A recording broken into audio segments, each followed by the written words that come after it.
महादेवी, किसी भी व्यक्ति को तैरना तभी आ जाता है जब वो जल में गिर जाता है। आपके पुत्र प्रहलाद ने भी विकट परिस्थितियों का सामना किया, तभी उसका विवेक जागा।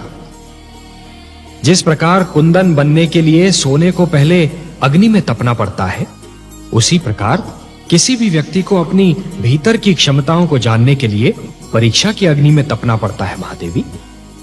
इसका सारा श्रेय तो दैत्य गुरु शुक्राचार्य को जाता है महादेवी, और इसी से उनका अस्तित्व भी सिद्ध होता है। मैंने आपसे कहा था ना कि दैत्य गुरु शुक्राचार्य बाहर से दिखने में कितने ही स्वार्थी और दुर्गुणी क्यों न दिखाई दें, परंतु भीतर से ज्ञान का भंडार है।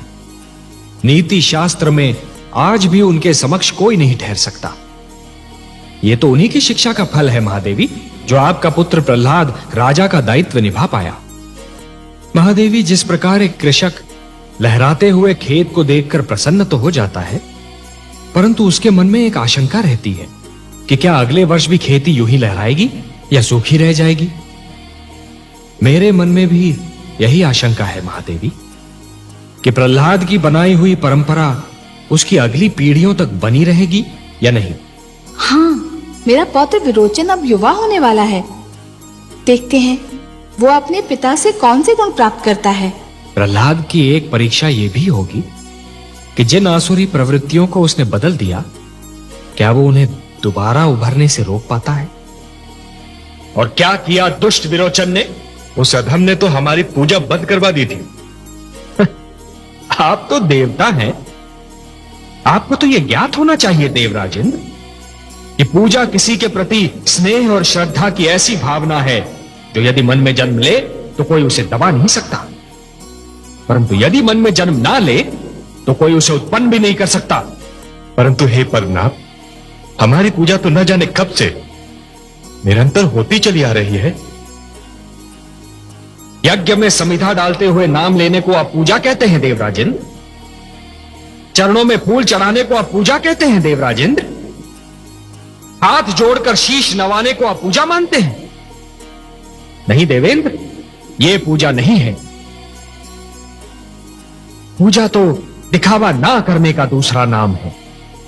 अच्छे विचार हैं पूजा, अच्छे कर्म है पूजा, दूसरों की सेवा और परोपकार का दूसरा नाम है पूजा।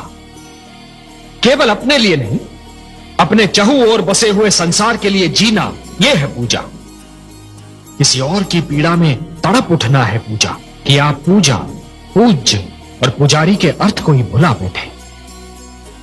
और इसीलिए है देवराजेंद्र, जिस प्रकार अपने मार्ग में चट्टान को खड़ा पाकर नदी की धारा अपनी दिशा को बदल लेती है, उसी प्रकार आपके इस अहंकार को देखकर मैं भी आपसे अपना मुख मोड़ रहा हूं। हाँ महादेवी, निस्संदेह यह निर्णय बहुत कठिन होगा, परंतु यह एक अवसर भी तो है पुत्र प्रहलाद के लिए यह जानने का कि पिता प्रहलाद और राजा प्रहलाद दो भिन्न भिन्न व्यक्तित्व हैं। जिस प्रकार योग्य तोल के लिए तुला के दोनों पलड़ों का संतुलित रहना आवश्यक होता है, उसी प्रकार प्रजा का न्याय करते समय राजा का भी संतुलित होना बहुत आवश्यक होता है महादेवी। सिंहासन पर बैठने के उपरांत एक राजा को यह जान लेना चाहिए महादेवी कि अपने परिवार और अपनी प्रजा के साथ उसका संबंध एक समान है। वो ना तो किसी का पिता है, ना किसी का पुत्र, और ना ही किसी का भ्राता। हे देवर्षि, जिस प्रकार यदि कोई व्यक्ति उधार लिए हुए धन को यदि अपनी संपत्ति मानेगा तो बहुत शीघ्र कंगाल हो जाएगा, यही तो विधि का विधान है महादेवी। जो दूसरे को दुख देकर हंसता है, होनी उसे दुख देकर 100 बार रुलाती है। इसलिए दूसरों को दुख देने से पहले इतना अवश्य सोच लेना चाहिए कि यदि इसी दुख का वज्र अपने सिर पर गिरे तो क्या होगा। महादेवी, जिस प्रकार बिच्छू को यह ज्ञान नहीं होता कि उसका डंक केवल किसी और को नहीं स्वयं उसे भी चुभ सकता है, उसी प्रकार एक दुष्कर्मी को भी यह ज्ञान नहीं होता कि उसका दुष्कर्म स्वयं उसे भी हानि पहुंचा सकता है। महादेवी, एक ही डाली पर खिले दो पुष्पों में से एक को स्थान मिलता है देवता के चरणों में, तो दूसरे को अर्थी पर। एक ही मेघ की गोद से निकली दो बूंदें एक मोती बन जाती है, तो दूसरी अंगारे पर गिरकर भस्म हो जाती है। ये सब फल होता है इस सत्य का कि किसे कैसी संगत मिलती है। सत्य कहा आपने महादेवी, सत्य कहा। और इसीलिए माता पिता को सबसे अधिक ध्यान बाल्यावस्था में संतान के चरित्र निर्माण पर ही देना चाहिए। जिस प्रकार जब जल माटी को गीला कर देता है तो माटी में से सुंदर अंकुर फूटते हैं, उसी प्रकार जब भक्ति मन को उदार बना देती है तो मन में सुंदर विचारों का जन्म होता है। महादेवी, जिसके मन में खोट नहीं होती वो स्वयं को भी सच्चा समझता है और दूसरों को भी, और जिसे अपनी भूल का विस्मरण होता है उसे उसका दंड अवश्य मिलता है। इतिहास रचा ही इसलिए जाता है महादेवी कि आने वाली पीढ़ियां ये देख सकें कि उनके पहले की पीढ़ियों ने क्या भूल की और वो उस भूल को ना दोहराए। यदि दोहराती हैं तो दंड पाती हैं, दुख झेलती हैं। जानता हूं महादेवी, क्षति पहुंचाने वाले को दंड देना तो बहुत सरल है, पर उसे क्षमा करना बहुत कठिन।